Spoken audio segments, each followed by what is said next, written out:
Assalamu alaikum. What does it mean for a religion to be complete? Can a spiritual path be whole if it lacks guidance after its founder departs? Is divine grace a one-time event, or does it unfold through continued leadership? And how does a single verse revealed at a crucial moment redefine the very structure of Islamic faith? In the heart of the Qur'an lies a verse that has stirred theological inquiry for centuries, a verse that speaks of perfection, divine favor, and the ultimate approval of Islam as a way of life. Al-Yawma akmaltu lakum dīnukum. Today I have completed your religion for you, perfected my blessing upon you, and chosen Islam as your religion. In this episode of reflection, we will explore the historical moment of revelation and its connection to Ghadīr Khumm, the theological weight of completion and perfection in divine speech, ontological implications of guidance, succession, and legitimacy in the Qur'anic worldview, why Islam without Imamate remains incomplete. Before we examine the verse, let's reflect on the context in which it was revealed. Shortly after the Prophet delivered his farewell sermon during the Hajj, he stopped at Ghadīr Khumm. There, in the presence of thousands of returning pilgrims, he raised the hand of Ali ibn Abi Talib and declared, "Whoever I am his master of, this Ali is his master." This moment is not a marginal event. It's the culmination of a divine mission. Today, I have completed your religion for you, perfected my blessing upon you,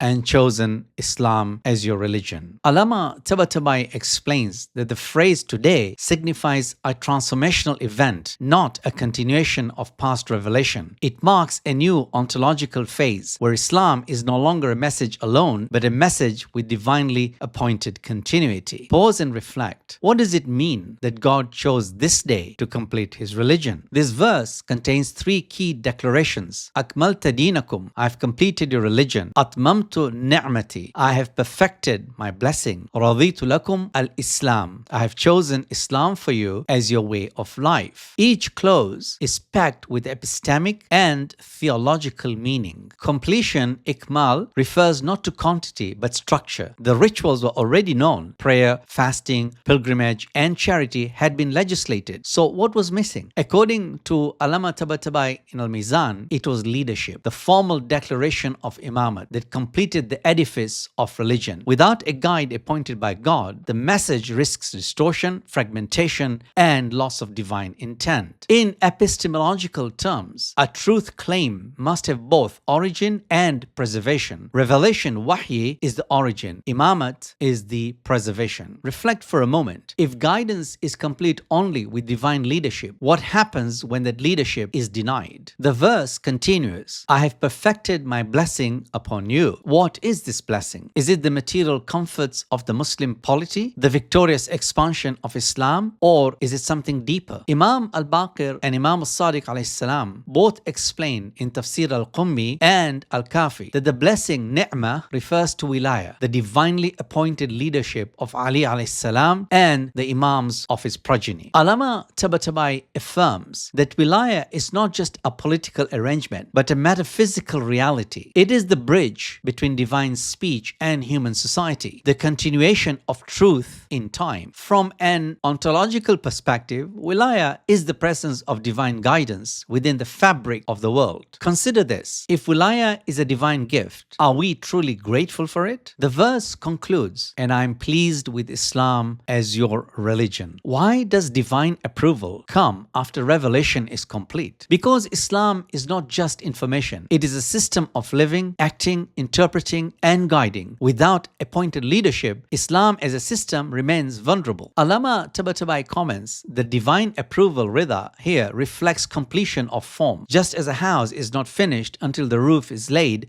so too is Islam not radi, not pleasing to God until its leadership is anchored in His will. From a theological lens, every divine system must have not only a purpose, ghaya, but also a path, tariq. Prophethood establishes the path. Imamate secures its continuity. Pause and reflect for a moment. What does it say about divine satisfaction that is linked to divinely chosen leadership? Indeed, it is we who sent down the reminder, and we will surely preserve it. But how is preservation achieved? Not just through memorization or books, but through living guides, those who embody the book, interpret it, and defend its truth. ʿAllāmah Ṭabāṭabāʻī insists that without a divinely guided figure, the text becomes subject to personal whims, sectarian conflict, and worldly corruption. This is the function of Imamah. As you reflect on this momentarily, what happens when revelation is preserved in a word but lost in meaning? To understand the verse of completion fully, we must return to its moment of revelation. Ghadīr Khumm is not merely a historical footnote. It is the pivot around which the completion of religion turns. On that day, the Prophet declared, "Do I not have more authority over you than your own selves?" They replied, "Yes, O Messenger of God." He said, "Whoever I am his master of this Ali is his master." Soon after this verse was revealed. So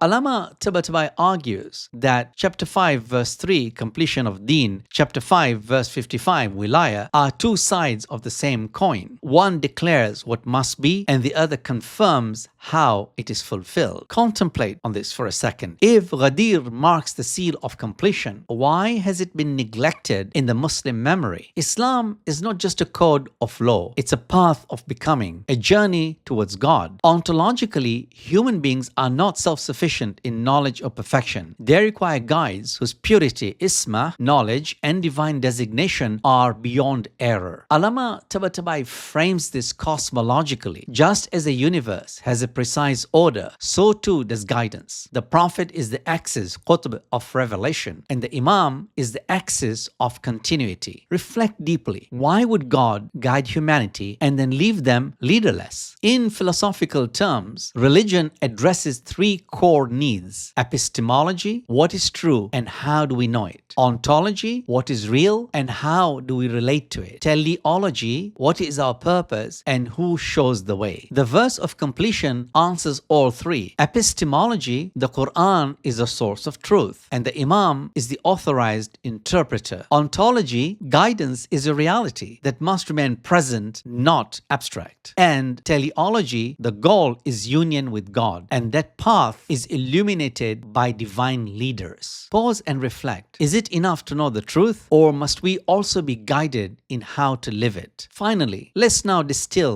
the key insights from this episode. The verse of completion is not simply a celebratory in conclusion. It is a theological declaration of Islam's structure wholeness. According to ʿAllāmah Ṭabāṭabāʻī and the Imams, what completes the religion is not merely laws or rituals, but wilayah, divine leadership. Epistemologically, Islam requires a living authority to preserve the meaning of revelation. Ontologically, human beings need more than abstract principles. They need presence, guidance, and example. The event of Ghadir and this verse form a unified axis in Shia theology, where leadership is not voted upon, but appointed by God. In the next episode of Reflection, we will turn and discuss the verse of obedience. Who are the ulil amr? What is the nature of obedience in an Islamic framework? And how does this verse build upon the structure of wilayah and imamate? So join me next week as we continue this journey through the divine architecture of guidance. If you enjoyed this episode, please consider subscribing, hit the notification bell, leave a comment, share the video, and I look forward to seeing you next week. Wassalamu alaikum wa rahmatullah.